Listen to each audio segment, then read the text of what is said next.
Maka seorang pengembala yang sukses, dia pulang bersama dengan seluruh gembala. Ya, harus sabar, pelan-pelan, jangan cepat-cepat, jangan keras-keras dakwahnya. Dan keras-keras. Yang keras-keras tadi orang lari.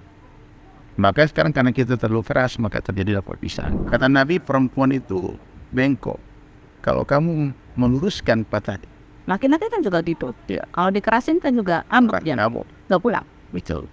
Para cabang. Cerai. Itulah solusi yang terbaik dalam Islam. Perceraian. Oh gitu. Iya. Perceraian itu bukanlah sebuah masalah di dalam Islam. Perceraian itu adalah solusi. Maka perempuan boleh menguntut cerai namanya khulu. Jadi imam yang baik tuh ciri-ciri kelihatannya kalau dia tuh beneran imam yang baik tuh gimana?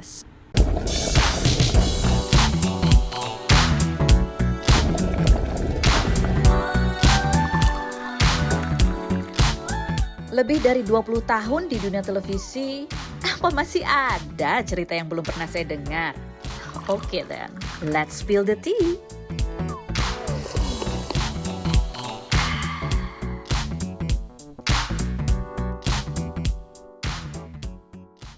Baik, kita sekarang sudah bersama dengan Ustadz Heri Sulaiman. Ada beberapa pertanyaan nih di benak aku ya. Mungkin barangkali mudah-mudahan juga mewakili banyak orang Kenapa ada beberapa kasus? Kalau kita orang luar tuh ngeliatnya kayaknya pasangannya tuh entah istri atau suaminya tuh kelihatan udah baik banget. Ibadahnya udah taat sekali. Tapi mendapatkan pasangan yang kalau di luar tuh kelakuannya masih, misalnya sholatnya masih belum ini rajin, kelakuannya masih tidak menjaga dan tidak menghormati pasangannya di rumah. Jadi kita harus memandang setiap suasana dan keadaan nikah itu adalah ujian dari Allah.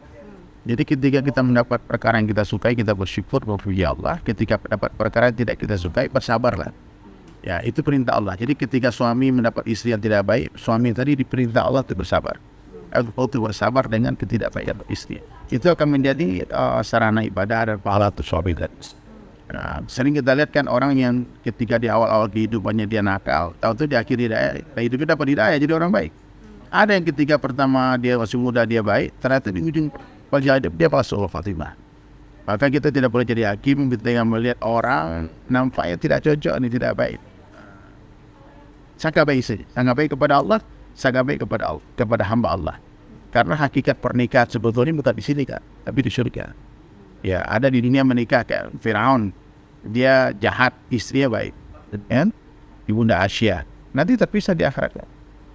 Ada juga Nabi Nuh alaihissalam, beliau nabi tapi istrinya tidak baik, malah menentang dakwah juga Nabi Lut, nanti terpisah di akhirat.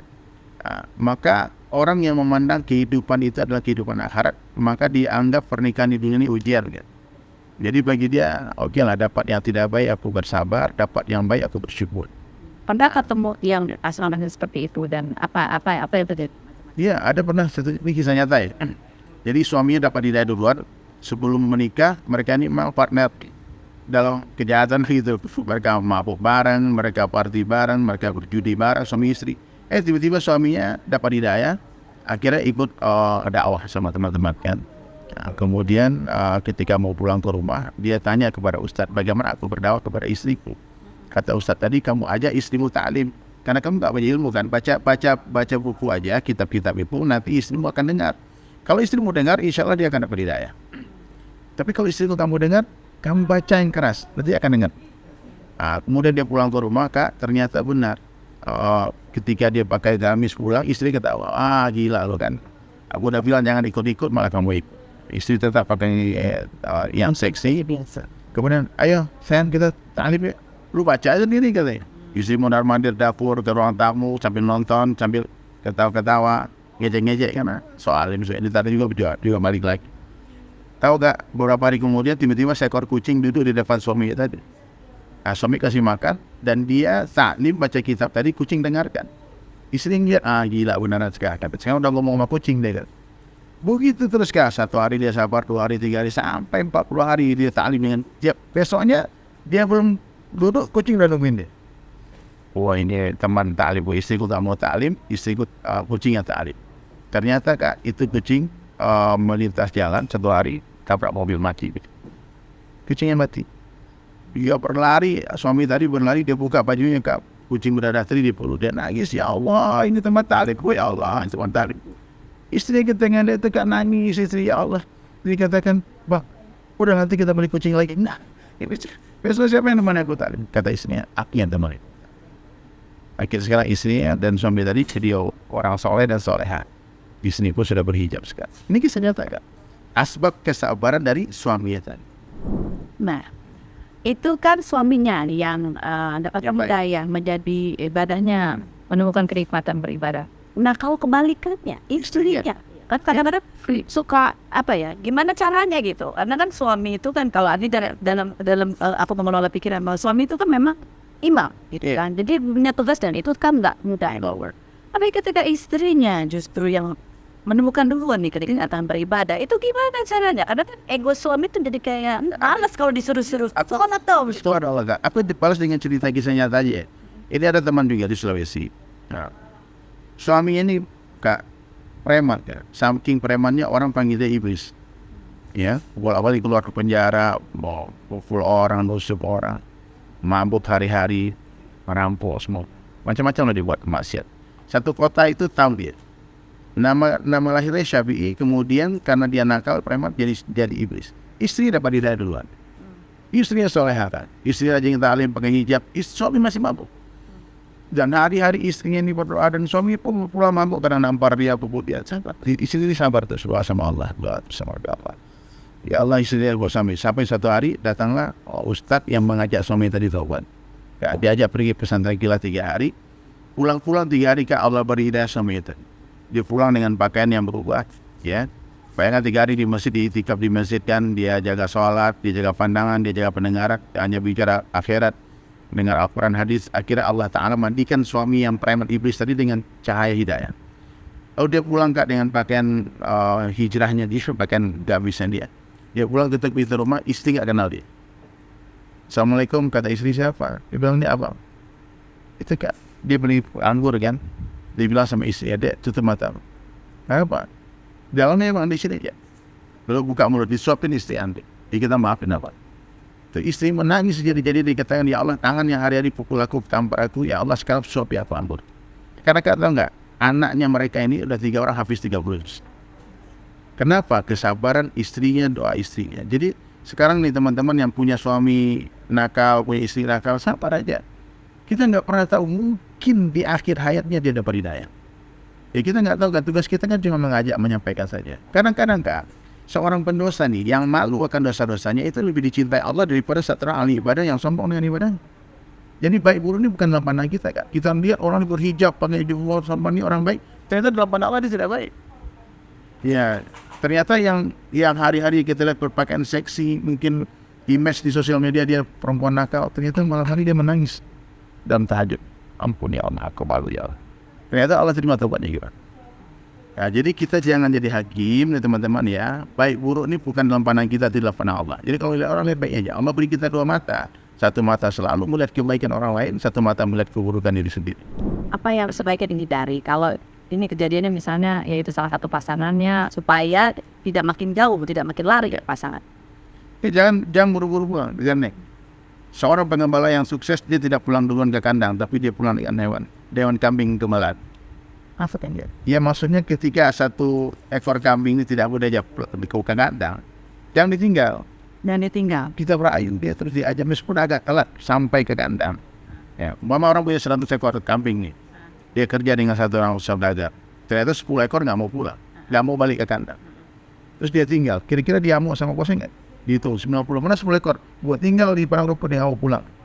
Nah, maka seorang pengembala yang sukses dia pulang bersama dengan seluruh gembalaan. Ya, harus sabar, pelan-pelan, jangan cepat-cepat, jangan keras-keras dakwahnya. Dan keras-keras. Yang keras-keras tadi orang lari. Maka sekarang karena kita terlalu keras, maka terjadi perpisahan. Perempuan kalau dikerasin patah Kak. Kata Nabi, perempuan itu bengkok. Kalau kamu meluruskan patah. Laki-laki kan juga gitu. Ya. Kalau dikerasin kan juga ambek dia. Nggak pulang. Betul. Pala gaca bang. Pada muka cabang. Jadi pelan-pelan. Sabar, banyak doa baik. Pokok sangka baik kepada Allah. Ya sangka baik kepada Allah. Banyak orang masuk surga bukan amal yang dia buat Kak, tapi karena niat baik yang dia buat. Nah Pak Ustadz, tapi kan di era modern sekarang ini ada yang mengatakan ini, aduh punya pasangan ini toksik gitu ya, toksik ya. Kita berhak atas kebahagiaan diri kita sendiri. Mendingan daripada sabar-sabar akhirnya kita jadi sakit. sudahi sajalah, toh perceraian. Itulah solusi yang terbaik dalam Islam, perceraian. Oh gitu? Iya, perceraian itu bukanlah sebuah masalah di dalam Islam. Perceraian itu adalah solusi ketika semua jalan tak bisa lagi. Dia sudah bersabar, dia sudah merayu, ternyata ini laki kurang ajar, bahkan dia mengajak maksiat. Maka perempuan boleh menuntut cerai, namanya khulu. Perceraian. Itulah solusi yang terbaik dalam Islam, perceraian. Oh gitu? Iya, perceraian itu bukanlah sebuah masalah di dalam Islam. Perceraian itu adalah solusi. Semua jalan tak bisa lagi. Kemarin pacaran bukan maksiat ya, karena itu di sunnah. Tapi dia bilang, lu buka aja, perlu pakai baju tank top, jangan sama gua. Itu boleh perempuan minta cerai. Atau dilarang nggak boleh sholat. Kamu jangan sholat ya. Berarti dia, ataupun lagi puasa, kemudian dia maksiat. Nah, jangan lupa puasa ya. Nah, maka perempuan boleh menolak itu. Nah, begitu sebaliknya ketika laki-laki khusus istrinya sudah tak taat lagi, sudah kurang ajar, sudah dia diajak gak taat, maka laki-laki boleh memberikan talak. Talak itu artinya peringatan. Dan peringatan itu gak boleh 3 kali aja. Sekali diperingati dia gak berubah, maka ada kesempatan rujuk beberapa hari kemudian. Dia kalau perempuannya minta maaf, dia boleh baikkan lagi. 2 kali dia talak, dan ada kesempatan 1 kali lagi, 3 kali. Dan ini bercandanya pun jatuh kan. Talak itu guyannya jatuh. Apalagi Pak, yang tidak diterima talak itu orang nggak sadarkan diri, orang mabuk dia talak itu mungkin nggak sadar. Di 3 kali ngomongnya udah diterima. 3 kali dia mengucapkan talak, dia tidak boleh mediasi lagi, nggak boleh rujuk. Dia harus cerai. Kalau dia, aduh aku masih cinta banget, aku mau balik sama kamu, maka perempuan tadi wajib hukumnya dia mencari muhalil, laki-laki yang menghalalkan, yang menikahi. Nanti kalau dia sudah bercerai, nanti kalau memang dia ada jodoh lagi, bisa balik lagi. Hati-hati dengan mulut. Nah, ini teman-teman sekalian ya, saking bahayanya kata-kata, Allah catat, hantarkan 2 malaikat untuk mencatat semua kalimat yang keluar dari lisan kita. Saking penting kata-kata. Orang punya utang sama kita dibilang, utang lunas sudah itu. Dengan 2 kalimat syahadat akan menghapuskan dosa 80 tahun. Dia langsung Islam. Ataupun orang katakan dia murtad, dia keluar dari Islam. Ketika dia bilang talak sama istrinya, cerai langsung. Hati-hati. Pak Ustadz, jadi imam yang baik tuh ciri-ciri kelihatannya kalau dia tuh beneran imam yang baik tuh gimana? Dia imam yang tidak hanya memikirkan rekening bank istrinya, tapi juga dia pikirkan rekening amalnya.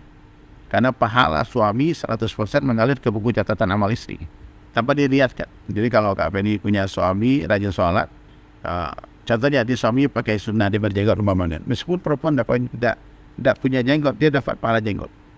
Karena pahala suami mengalir ke istri, dan semua dosa istri mengalir ke suami. Bahaya. Jadi kalau suami menjaga marwahnya tidak tergoda maksiat, perbuatan yang haram di luar sana, itu artinya dia memikirkan juga tabungan Akhirat istri. Tapi kalau dia nakal, tidak memikirkan rekening istrinya maupun tabungan amal istrinya, baiknya boleh nggak diudahin aja? Boleh. Boleh. Tidak, itu tidak ada apa-apa. Kalau memang pernikahan itu sudah tidak lagi mendatangkan ketenangan, kebahagiaan, maka solusinya berpisah karena Allah. Saya pernah beri nasihat orang tuh, bang, istriku ini aku tahu dia selingkuh bang, dia selingkuh. Aku lihat betul bang, ada saksi dia selingkuh bang. Saya bilang kau ceraikan dia, wajib kau ceraikan dia karena Allah. Karena laki-laki ini tidak boleh menikahi wanita yang mencintai laki-laki lain. La ilaha illallah. Jangan lupa di like, comment, dan subscribe.